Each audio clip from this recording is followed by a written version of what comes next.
And now, it's time for another Dice Tower review with Tom Vasel. Hey everybody, I'm Tom Vasel, and today we're taking a look at Reality Shift. Now, Reality Shift is a racing game from Apollo Games.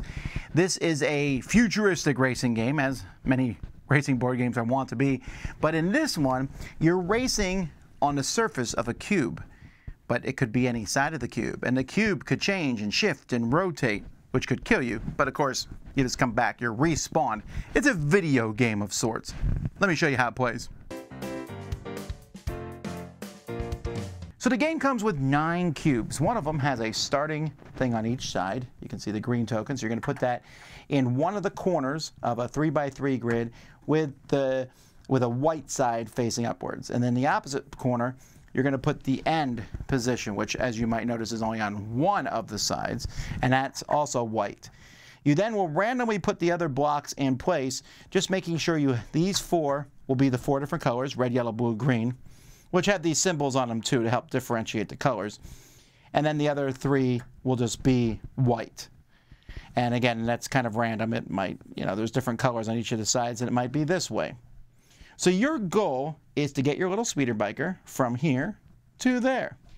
And players are going to do that by playing cards from their hand and rolling a die. There is a deck of cards, and this deck of cards is made up of different colors that match: red, yellow, blue, green, and white. They have a number on them for speeds, and then they have an action.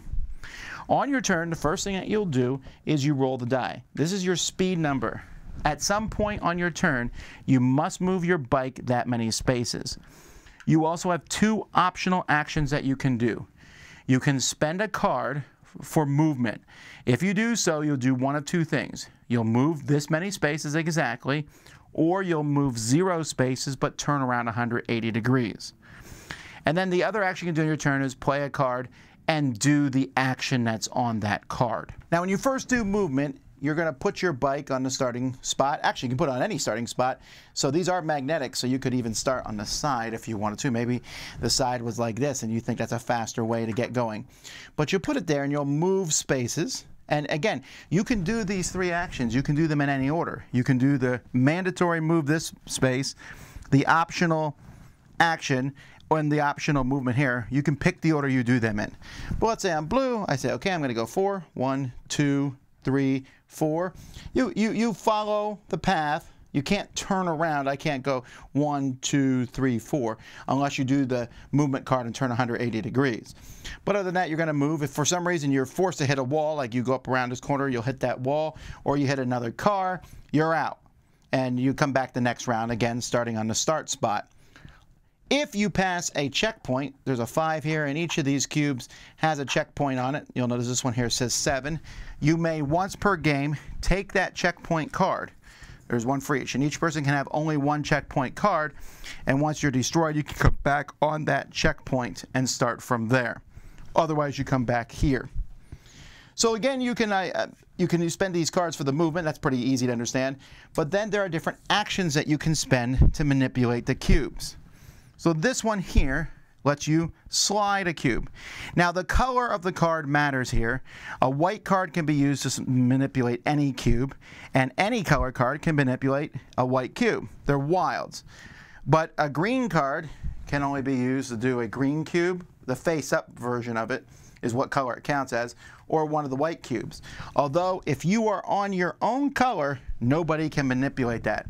So if the green racer's on the green cube, it cannot be manipulated.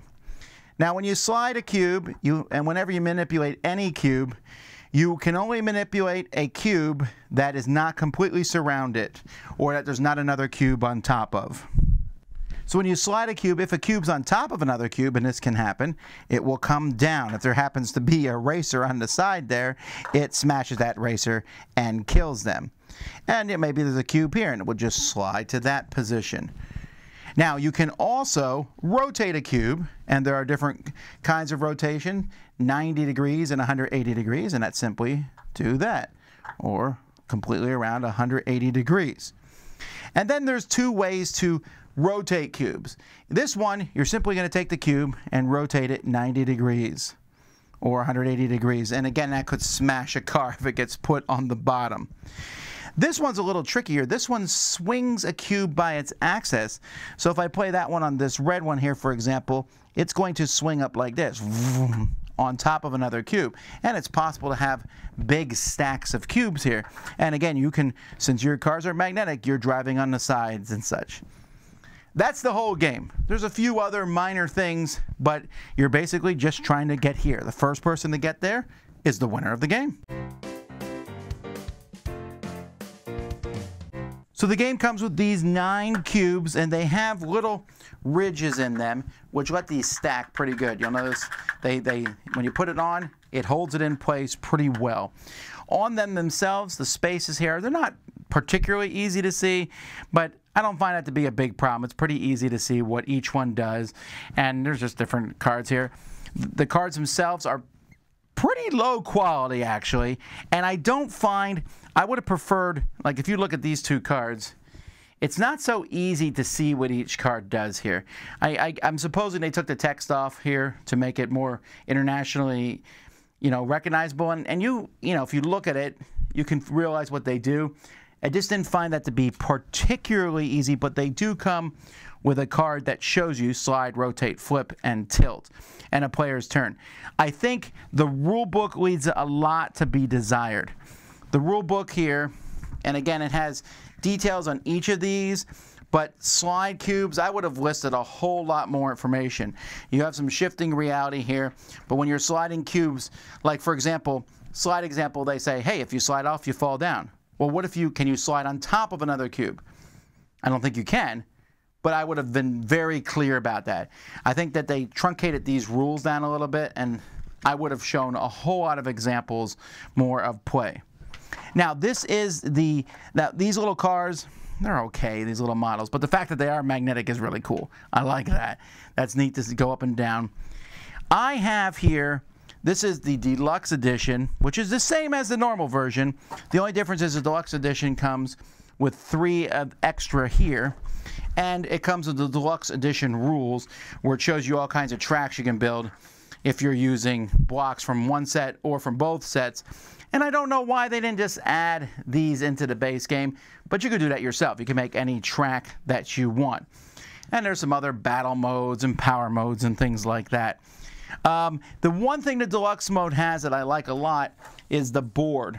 And this is just because I think the board helps as you put these pieces on.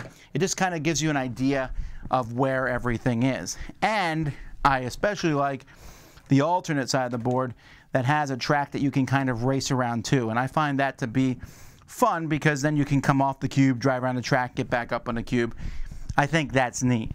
I would get the deluxe edition over the base version, but I think that you're fine with the base version too. So the components are a mixed bag. I'm not a huge fan of, like I said, of the cards, and the cars are okay, but the cubes are pretty neat. I like them. Reality Shift is one of those games that you have to kind of play in the spirit the game is intended, and by that I mean you need to go into this knowing it's going to be fairly chaotic. It actually is better with fewer players for that reason. I think it's best at 3. Maybe 4 is okay. Once you know, 5 is too many. 2 is fine too, because there's less manipulation of the cubes. If there's a lot of manipulation of the cubes, your car might not be there, the track's going to be gone, everything's going to change by the time it comes back to you. There's luck in this game. Luck in the cards you get, luck in the die you roll. But if you can live with all that, then the silly fun of going around these is going to appeal to you. I liked it. I just don't want to do it all the time. This is one of those games that I play, I'm like, that was fun. Let's play it again sometime. And I'll gladly play it again sometime. But you're not going to want to see me play back to back. It's also the kind of game that after like 20 minutes, you're like, no one's going to win this. But somebody will, because eventually it will happen. You rotate, you move, you're done, you move again, you're there. And everyone's like, whoa, you got the right combo. And that's kind of what the game feels like. Now, I think that's some cool ideas here. And I think, unfortunately, the deluxe version with the board helps a lot. It makes it a little more fun. There's a little more, you know, options and things you can mess with. But if you go into this looking for a very light, and we're talking 30-minute game, I think. If the game goes longer than that, then say it's a draw and restart. But a 30-minute game, and you're just playing cards and laughing as cards get crushed, as the cards get crushed, and as you drive around the side of things. One thing that would be a negative for me, and I really think this board is pretty critical for one reason I did not mention, and that is when I want to see the way the cubes are, I can rotate the board rather than rotating all the cubes that are out there, which after a while gets to be pretty difficult. Now, you're not allowed to pick a cube up and look at stuff, but we had people stand up, go to the other side of the table, look around there, try, you know, that gets kind of annoying after a while. This solves that problem. You can just rotate the board because there's not much else on the table. There's not a lot of cards. You know, the table's going to be this board, and then you have a deck of cards you're drawing from. That's pretty simple. So that's another reason I think I would much, much prefer the deluxe one. But again, coming into that, into the future, as you Tron style drive your cars around and they blow up and you just respawn, it's not a big deal, and come back and eventually you get that cool path to victory. Maybe you went around the side and came up on top. That's some neat stuff, and I think some people are going to enjoy it. Probably from this video you can tell whether you like the game or not. And if you're like me and have some fun with it, check it out. Until next time, I'm Tom Vasel, and we've been taking a look at Reality Shift. Dice Tower Judgment approved.